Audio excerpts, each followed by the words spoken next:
یہ بات بھی سمجھنی چاہیے کہ رفق کا یہ معاملہ نہیں ہے کہ آپ علم کی تعلیم نہ کروائیں۔ بہت سارے لوگ جب ہم نرمی کی بات کرتے ہیں نا، رفق کی بات کرتے ہیں، تو سمجھتے ہیں کہ جو مناہج تعلیم ہے، یعنی جس طالب علم کو سکھانا ہے تو اس پر سختی نہ کی جائے۔ تو کئی دفعہ میں اس بات پہ تنبیہ کر چکا ہوں کہ اصل میں طالب علم پر رفق کیا ہوتا ہے، اس کو ادب کروانا، یہ بھی رفق کا حصہ ہے۔ کہ اگر آپ طالب علم کو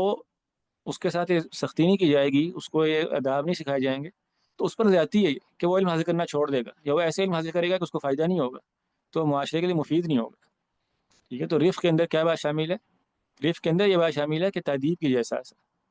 یعنی جہاں پر تعلیم سکھانی ہے وہاں پر تعلیم سکھائی جائے، یہ رفق کے منافی نہیں، اس میں شدت سختی نہیں ہونی چاہیے، اکھڑ پنا نہیں ہونا چاہیے۔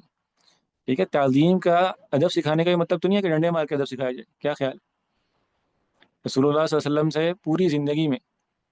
آپ نے بہت تادیب کی صحابہ کرام کی،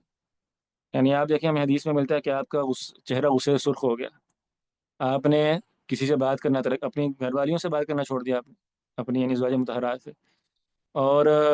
یعنی بہت سارے ایسے مواقف ملتے ہیں نا، یعنی آپ غصے ہوئے، آپ نے ناگواری کا اظہار کیا تادیباً، آپ نے سوال کرنے پر پابندی لگا دی صحابہ کرام کی، اور اس طرح کے بہت سارے معاملات کیے، لیکن آپ نے شدت نہیں اختیار کی کبھی، یعنی کسی کو بری بات کی ہو، گالی دی ہو، مارا پیٹا ہو، کسی اور سے کہا ہو اس کی ٹھکائی کرو، تو یہ دونوں باتیں لازمی و ملزوم میں ساتھ ساتھ چلتی ہیں۔ تادیب، رسول اللہ صلی اللہ علیہ وسلم سب سے اچھے مؤدب تھے، سب سے اچھے ادب سکھانے والے تھے، لیکن آپ کے ادب سکھانے میں کہیں پر کہیں غلظہ نہیں۔ قرآن مجید میں نا وَلَوْ كُنْتَ فَظًّا غَلِيظَ الْقَلْبِ لَانفَضُّوا مِنْ حَوْلِكَ، اگر آپ غلیظ القلب ہوتے یعنی بڑے سخت مزاج کے ہوتے تو لوگ آپ کے پاس آتے ہی نہیں۔ اور سچی بات یہ میں نے اپنی زندگی میں بات دیکھی ہے کہ جو عالم جتنا زیادہ ادب سکھانے والا ہوتا ہے نا، جتنا زیادہ وہ طلبہ علم پر، یعنی اس کی سختی کی نوعیت کیا ہوتی ہے ادب کے معاملے میں، طلبہ اس سے اتنی زیادہ محبت کرتے ہیں، اور وہ اپنی عام زندگی میں طلبہ پر اتنا ہی رفیق ہوتا ہے۔ تو مجالس علم کا ادب سکھانا یہ علم کے وقار میں اضافہ کرتے ہیں، یہ عالم کو باوقار بناتے ہیں